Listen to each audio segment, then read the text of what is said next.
तीसरा अध्याय ब्रह्मादि की आयु और काल का स्वरूप। श्री मैत्रेय जी बोले, भगवान, जो ब्रह्म निर्गुण, अप्रमेय, शुद्ध और निर्मल आत्मा है, उसका सर्गादि का कर्ता होना कैसे सिद्ध हो सकता है। श्री पराशर जी बोले, हे तपस्वियों में श्रेष्ठ मैत्रेय, समस्त भाव पदार्थों की शक्तियाँ अचिंत्य ज्ञान की विषय होती हैं, उनमें कोई युक्ति काम नहीं देती। अतः अग्नि की शक्ति उष्णता के समान ब्रह्मा की भी सर्गादि रचना रूप शक्तियाँ स्वाभाविक हैं। अब जिस प्रकार नारायण नामक लोक पिता में भगवान ब्रह्मा जी सृष्टि की रचना में प्रवृत्त होते हैं, सो सुनो। हे विद्वन, वे सदा उपचार से ही उत्पन्न हुए कहलाते हैं। उनके अपने परिमाण से उनकी आयु 100 वर्ष की कही जाती है। उस 100 वर्ष का नाम पर है, उसका आधा परार्थ कहलाता है। हे अनग, मैंने जो तुमसे विष्णु भगवान का काल स्वरूप कहा था, उसी के द्वारा उस ब्रह्मा की तथा और भी जो पृथ्वी, पर्वत, समुद्र आदि चराचर जीव हैं, उनकी आयु का परिमाण किया जाता है। हे मुनिश्रेष्ठ, 15 निमेष को काष्ठा कहते हैं। 30 काष्ठा की एक कला तथा 30 कला का एक मुहूर्त होता है। 30 मुहूर्त का मनुष्य का एक दिन रात कहा जाता है और उतने ही दिन रात को 2 पक्ष युक्त एक मास होता है। 6 महीनों का एक अयन और दक्षिणायन तथा उत्तरायण 2 अयन मिलकर एक वर्ष होता है। दक्षिणायन देवताओं की रात्रि है और उत्तरायण दिन। देवताओं के 12,000 वर्षों के सतयुग, त्रेता, द्वापर और कलयुग नामक 4 युग होते हैं। उनका अलग अलग परिमाण मैं तुम्हें सुनाता हूँ। पुरातत्व के जानने वाले सतयुग आदि का परिमाण क्रमश 4, 3, 2 और 1000 दिव्य वर्ष बताते हैं। प्रत्येक युग के पूर्व उतने ही 100 वर्ष की संध्या बताई जाती है और युग के पीछे उतने ही परिमाण वाले संध्यांश होते हैं। अर्थात सतयुग आदि के पूर्व क्रमश 4, 3, 2 और 100 दिव्य वर्ष की संध्याएं और इतने ही वर्ष के संध्यांश होते हैं। हे मुनिश्रेष्ठ, इस संध्या और संध्यांशों के बीच का जितना काल होता है, उसे ही सतयुग आदि नाम वाले युग जानना चाहिए। हे मुनि, सतयुग, त्रेता, द्वापर और कली ये मिलकर चतुर्युग कहलाते हैं। ऐसे 1000 चतुर्युग का ब्रह्मा का एक दिन होता है। हे ब्राह्मण, ब्रह्मा के एक दिन में 14 मनु होते हैं। उनका कालकृत परिमाण सुनो। सप्तऋषि, देवगण, इंद्र, मनु और मनु के पुत्र राजा लोग पूर्व कल्पानुसार एक ही काल में रचे जाते हैं और एक ही काल में उनका संहार किया जाता है। हे सत्तम, 71 चतुर्युग से कुछ अधिक काल का एक मनवंतर होता है। यही मनु और देवता आदि का काल है। इस प्रकार दिव्य वर्ष गणना से एक मनवंतर में 8,52,000 वर्ष बताए जाते हैं तथा हे महामुने, मानवीय वर्ष गणना के अनुसार मनवंतर का परिमाण पूरे 30,67,20,000 वर्ष है, इससे अधिक नहीं। इस काल का 14 गुना ब्रह्मा का दिन होता है। इसके अनंतर नैमित्तिक नाम वाला ब्रह्म प्रलय होता है। उस समय भूलोक, भुवरलोक और स्वर्गलोक तीनों जलने लगते हैं और महरलोक में रहने वाले सिद्धगण अति संतप्त होकर जनलोक को चले जाते हैं।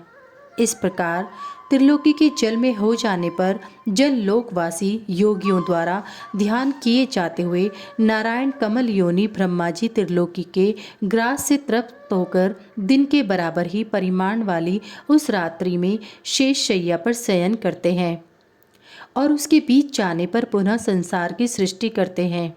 इसी प्रकार पक्ष, मास आदि गणना से ब्रह्मा का 1 वर्ष और फिर 100 वर्ष होते हैं। ब्रह्मा के 100 वर्ष ही उस महात्मा ब्रह्मा की परमायु है। हे अनग, उन ब्रह्मा जी का एक परार्थ बीत चुका है। उसके अंत में पद्म नाम से विख्यात महाकल्प हुआ था। हे द्विज, इस समय वर्तमान उनके दूसरे परार्थ का यह वाराह नामक पहला कल्प कहा गया है। इति श्री विष्णु पुराणे तृतीयो अध्याय। चौथा अध्याय ब्रह्मा जी की उत्पत्ति, वराह भगवान द्वारा पृथ्वी का उद्धार और ब्रह्मा जी की लोक रचना। श्री मैत्रेय बोले, हे महामुनि, कल्प के आदि में नारायणाख्याक भगवान ब्रह्मा जी ने जिस प्रकार समस्त भूतों की रचना की वह आप वर्णन कीजिए। श्री पराश जी बोले, प्रजापतियों के स्वामी नारायण स्वरूप भगवान ब्रह्मा जी ने जिस प्रकार प्रजा की सृष्टि की थी वह मुझसे सुनो। पिछले कल्प का अंत होने पर रात्रि में सोकर उठने पर सत्व गुण के उद्रेक से युक्त भगवान ब्रह्मा जी ने संपूर्ण लोकों को शून्य में देखा। वे भगवान नारायण पर है, अचिंत्य हैं, ब्रह्मा शिव आदि ईश्वरों के भी ईश्वर हैं, ब्रह्म स्वरूप हैं, अनादि हैं और सबकी उत्पत्ति के स्थान हैं। मनु आदि स्मृतिकार उन ब्रह्म स्वरूप श्री नारायण देव के विषय में जो इस जगत की उत्पत्ति और लय के साधन हैं, यह श्लोक कहते हैं। नर अर्थात पुरुष भगवान पुरुषोत्तम से उत्पन्न होने के कारण जल को नार कहते हैं। वह नार जल ही उनका प्रथम अयन निवास स्थान है, इसलिए भगवान को नारायण कहा है। संपूर्ण जगत जल में हो रहा था, इसलिए प्रजापति ब्रह्मा जी ने अनुमान से पृथ्वी को जल के भीतर जान उसे बाहर निकालने की इच्छा से एक दूसरा शरीर धारण किया। उन्होंने पूर्व कल्पों के आदि में जैसे मत्स्य कूर्म आदि रूप धारण किए थे, वैसे ही इस वराह कल्प के आरंभ में वेद यज्ञ में वराह शरीर ग्रहण किया और संपूर्ण जगत की स्थिति में तत्पर हो सबके अंतरात्मा और अविचल रूप से परमात्मा प्रजापति ब्रह्मा जी जो पृथ्वी को धारण करने वाले और अपने ही आश्रय से स्थित हैं, जल लोक स्थित सनकादि सिद्धेश्वरों से स्तुति किए जाते हुए जल में प्रविष्ट हुए। तब उन्हें पाताल लोक में आए देख देवी वसुंधरा अति भक्ति विनम्र हो उनकी स्तुति करने लगीं। पृथ्वी बोली, हे शंख चक्र गदा पद्म धारण करने वाले कमल नयन भगवान, आपको नमस्कार है। आज आप इस पाताल तल से मेरा उद्धार कीजिए। पूर्व काल में आप ही से मैं उत्पन्न हुई थी। हे जनार्दन, पहले भी आप ही ने मेरा उद्धार किया था। और हे प्रभु, मेरे तथा आकाश आदि अन्य सब भूतों के भी आप ही उपादान कारण हैं। हे परमात्म स्वरूप, आपको नमस्कार है। हे पुरुषात्मन, आपको नमस्कार है। हे प्रधान कारण और व्यक्त कार्य रूप, आपको नमस्कार है। हे काल स्वरूप, आपको बारंबार नमस्कार है। हे प्रभु, जगत की सृष्टि आदि के लिए ब्रह्मा विष्णु और रुद्र रूप धारण करने वाले आप ही संपूर्ण भूतों की उत्पत्ति पालन और नाश करने वाले हैं। और जगत के एकांड रूप जल में हो जाने पर हे गोविंद, सबको भक्षण कर अंत में आप ही मनीषी जनों द्वारा चिंतित हुए जल में शयन करते हैं। हे प्रभु, आपका जो पर तत्व है उसे तो कोई भी नहीं जानता, अतः आपका जो रूप अवतारों में प्रकट होता है उसी की देवगण पूजा करते हैं। आप पर ब्रह्म की ही आराधना करके मुमुक्षुजन मुक्त होते हैं। भला वसुदेव की आराधना किए बिना कौन मोक्ष प्राप्त कर सकता है? मन से जो कुछ ग्रहण संकल्प किया जाता है, चक्षु आदि इंद्रियों से जो कुछ ग्रहण विषय करने योग्य है, बुद्धि द्वारा जो कुछ विचारणीय है, वह सब आप ही का रूप है।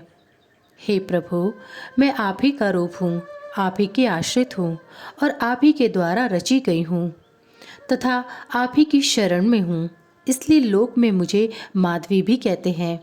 हे संपूर्ण ज्ञान में, हे स्थूल में, हे अव्यव, आपकी जय हो। हे अनंत, हे अव्यक्त, हे व्यक्त में प्रभु, आपकी जय हो।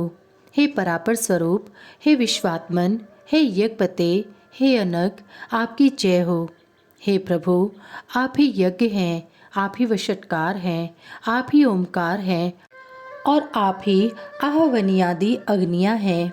हे हरे, आप ही वेद वेदांग और यज्ञ पुरुष हैं तथा सूर्य आदि ग्रह तारे नक्षत्र और संपूर्ण जगत भी आप ही हैं। हे पुरुषोत्तम, हे परमेश्वर, मूर्त अमूर्त दृश्य अदृश्य तथा जो कुछ मैंने कहा है और जो नहीं कहा है वह सब आप ही हैं, अतः आपको नमस्कार है, बारंबार नमस्कार है। श्री पराश जी बोले, पृथ्वी द्वारा इस प्रकार स्तुति किए जाने पर सामस्वर ही जिनकी ध्वनि है, उन भगवान धरणीधर ने घर घर शब्द से गर्जना की। फिर विकसित कमल के समान नेत्रों वाले उन महावराह ने अपनी डाढ़ों से पृथ्वी को उठा लिया और वे कमल दल के समान श्याम तथा नीलाचल के सदृश विशालकाय भगवान रसातल से बाहर निकले। निकलते समय उनके मुख के श्वास से उछलते हुए जल ने जललोक में रहने वाले महातेजस्वी और निष्पाप सनंदनादि मुनीश्वरों को भिगो दिया। जल बड़ा शब्द करता हुआ उनके खुरों से विदीर्ण हुए रसातल में नीचे की ओर जाने लगा और जललोक में रहने वाले सिद्धगण उनके श्वास वायु से विक्षिप्त होकर इधर उधर भागने लगे। जिनकी कुक्षी जल में भीगी हुई है वे महावराह जिस समय अपने वेद में शरीर को कपाते हुए पृथ्वी को लेकर बाहर निकले, उस समय उनकी रोमावली में स्थित मुनिजन स्तुति करने लगे। उन निशंक और उन्नत दृष्टि वाले धराधर भगवान की जनलोक में रहने वाले सनंदनादि योगीश्वरों ने प्रसन्न चित्त से अति नम्रता पूर्वक सिर झुकाकर इस प्रकार स्तुति की। हे ब्रह्मादि ईश्वरों के भी परम ईश्वर, हे केशव, हे शंख गदाधर, हे खड़ग चक्रधारी प्रभु, आपकी जय हो। आप ही संसार की उत्पत्ति, स्थिति और नाश के कारण हैं तथा आप ही ईश्वर हैं और जिसे परमपद कहते हैं वह भी आपसे अतिरिक्त और कुछ नहीं है। हे यूप रूपी टाड़ों वाले प्रभु, आप ही यज्ञ पुरुष हैं। आपके चरणों में चारों वेद हैं, दांतों में यज्ञ है, मुख में शेन चित्त आदि चितियाँ हैं। हुताशन यज्ञाग्नि आपकी जीवा है तथा कुशाएं रोमावली हैं। हे महात्मन, रात और दिन आपके नेत्र हैं तथा सबका आधारभूत परब्रह्म आपका सिर है। हे देव, वैष्णवादि समस्त सूक्त आपके सटा कलाप स्कंद के रोम गुच्छ हैं और समग्र हवि आपके प्राण हैं। हे प्रभु, स्त्रुक आपका तुंड थूथनी है, सामस्वर धीर गंभीर शब्द है, प्रांगवंश यजमान गृह शरीर है तथा सत शरीर की संध्या है। हे देव, इष्ट श्रोत्र और पूर्त स्मार्त धर्म आपके कान हैं। हे नित्य स्वरूप भगवन, प्रसन्न होइए। हे अक्षर, हे विश्वमूर्ते, आपने पाद प्रहार से भूमंडल को व्याप्त करने वाले आपको हम विश्व के आदि कारण समझते हैं। आप संपूर्ण चराचर जगत के परमेश्वर और नाथ हैं, अतः प्रसन्न होइए। हे नाथ, आपकी ताड़ों पर रखा हुआ यह संपूर्ण भूमंडल ऐसा प्रतीत होता है मानो कमल वन को रौंदते हुए गजराज के दांतों से कोई कीचड़ में सना हुआ कमल का पत्ता लगा हो। हे अनुपम प्रभावशाली प्रभु, पृथ्वी और आकाश के बीच में जितना अंतर है वह आपके शरीर से ही व्याप्त है। हे विश्व को व्याप्त करने में समर्थ तेजो युक्त प्रभु, आप विश्व का कल्याण कीजिए। हे जगतपते, परमार्थ सत्य वस्तु तो एकमात्र आप ही हैं, आपके अतिरिक्त और कोई भी नहीं है। यह आपकी ही महिमा माया है जिससे यह संपूर्ण चराचर जगत व्याप्त है। यह जो कुछ भी मूर्तिमान जगत दिखाई देता है, ज्ञान स्वरूप आप ही का रूप है। अजितेंद्रिय लोग भ्रम से इसे जगत रूप देखते हैं। इस संपूर्ण ज्ञान स्वरूप जगत को बुद्धिहीन लोग अर्थ रूप देखते हैं, अतः वे निरंतर मोह में संसार सागर में भटका करते हैं। हे परमेश्वर, जो लोग शुद्ध चित्त और विज्ञान वेत्ता हैं, वे इस संपूर्ण संसार को अपना ज्ञानात्मक स्वरूप ही देखते हैं। हे सर्व, हे सर्वात्मन, प्रसन्न होइए। हे अप्रेमियात्मन, हे कमलनयन, संसार के निवास के लिए पृथ्वी का उद्धार करके हमको शांति प्रदान कीजिए। हे भगवान, हे गोविंद, इस समय आप सत्व प्रधान हैं, अतः हे ईश, जगत के उद्भव के लिए आप इस पृथ्वी का उद्धार कीजिए। और हे कमलनयन, हमको शांति प्रदान कीजिए। आपके द्वारा यह सर्ग की प्रवृत्ति संसार का उपकार करने वाली है। हे कमलनयन, आपको नमस्कार है, आप हमको शांति प्रदान कीजिए। श्री पराशरी बोले, इस प्रकार स्तुति किए जाने पर पृथ्वी को धारण करने वाले परमात्मा वराजी ने उसे शीघ्र ही उठाकर अपार जल के ऊपर स्थापित कर दिया। उस जल समूह के ऊपर वह एक बहुत बड़ी नौका के समान स्थित है और बहुत विस्तृत आकार होने के कारण उसमें डूबती नहीं है।